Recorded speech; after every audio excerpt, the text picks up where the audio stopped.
حضور صلی اللہ علیہ وآلہ وسلم کا طریقہ تھا جب سفر پر جاتے تو ایک بیوی کو سفر میں ساتھ رکھتے تھے۔ اس میں بہت سی حکمتیں تھیں۔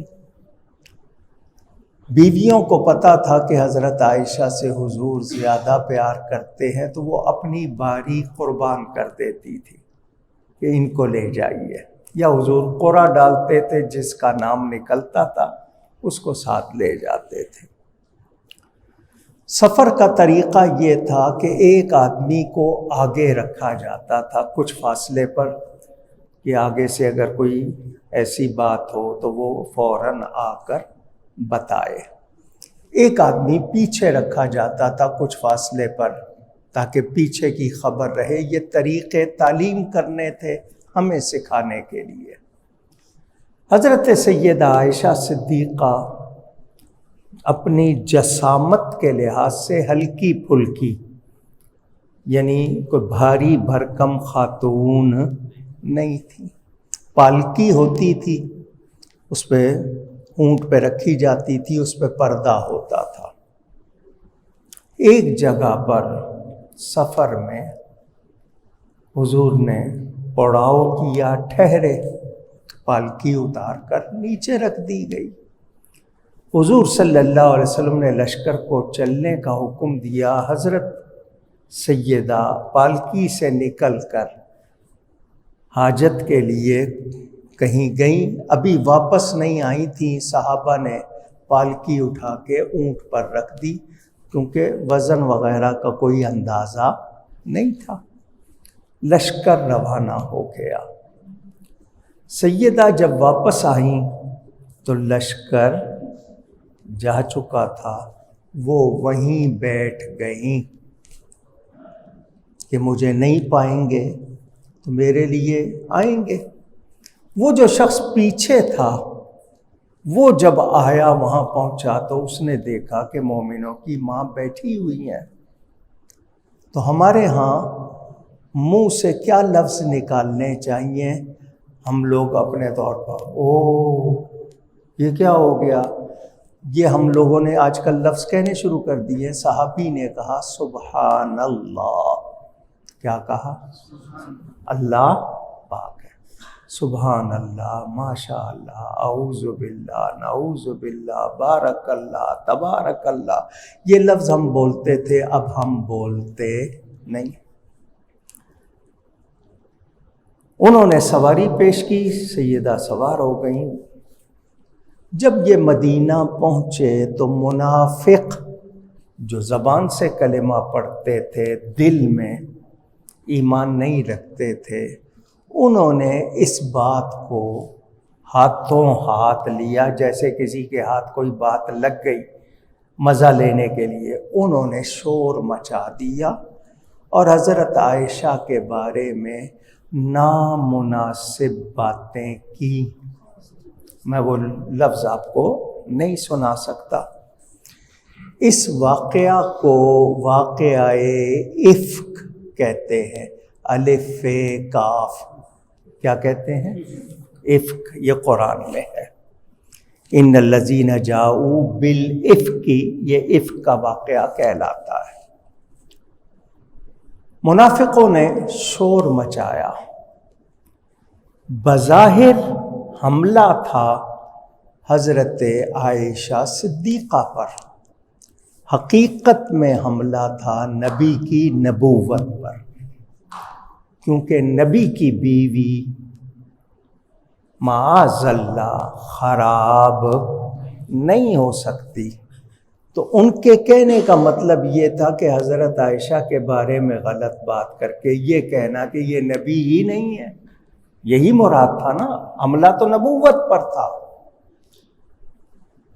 انہوں نے جو شور مچایا، آپ کو پتہ ہے جب کوئی کسی کے خلاف بات کرتا ہے، آپ کو آج کل سنتے رہتے ہیں سیاسی لوگ ایک دوسرے کے کس طرح لگے ہوئے ہیں، کیسے کیسے الزام لگاتے ہیں، آپ کے سامنے روزانہ بھرے ہوئے اخبار بھی، ٹی وی بھی، سوشل میڈیا بھی۔ ان منافقوں نے شور مچایا اور بہت سے لوگوں کو اپنے ساتھ ملا لیا۔ کچھ بھولے صحابہ وہ بھی ان کے کہنے میں آ گئے وقتی طور پر۔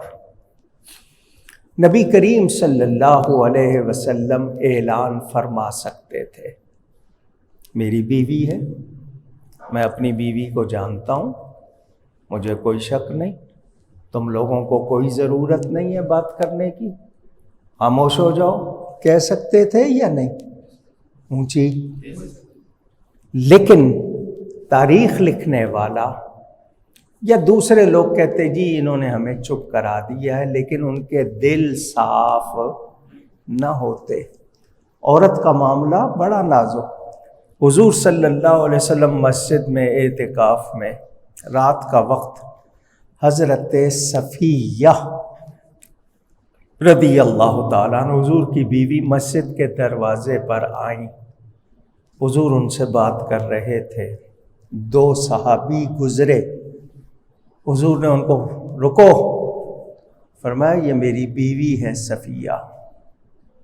انہوں نے کہا جی ہم نے کوئی گمان بھی نہیں کیا۔ فرمایا شیطان خون کی طرح تمہارے جسموں میں گردش کر رہا ہے، تمہیں خیال بھی آ جاتا غلط تو تمہارے ایمان کے لیے مسئلہ ہو جاتا۔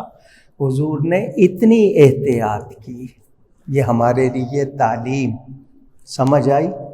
ہمیں کہا گیا کسی عورت کے ساتھ تنہا بند کمرے میں نہ بیٹھے، کیونکہ تیسرا کون ہوگا؟